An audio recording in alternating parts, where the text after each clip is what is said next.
মা, বিয়েটা কি আপনার সম্মতিতে হচ্ছে? জি কাজী সাহেব, আমি সন্তান জন্মদানে অক্ষম, যার কারণে আমি সৎসায় সব জ্ঞানে আমার স্বামীর সাথে আমার ছোট বোনের বিয়ে দিতে ইচ্ছুক। কাজী সাহেব শুনলেন তো? এখন শুভ কাজে তো দেরি করা যাবে না, বিয়ের কাজ শুরু করেন। কুবাইল নিবাসী মোহাম্মদ করিমউদ্দিনের ছেলে মোহাম্মদ রহিমউদ্দিনের সাথে 2 লক্ষ টাকা দেনমোহর ধার্য করিয়া আপনি রাজি থাকলে বলেন কবুল। আলহামদুলিল্লাহ কবুল। বৌমা তোমার কি হইলো? শরীরটা খারাপ লাগতেছে নাকি? না না বাপ, আমি ঠিক আছি।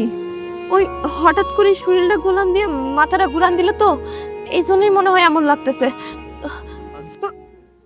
আব্বা আসলে আর কিছু হয় নাই, ওর কাজ দিতে হলো নাটক করা। ও নাটক করব,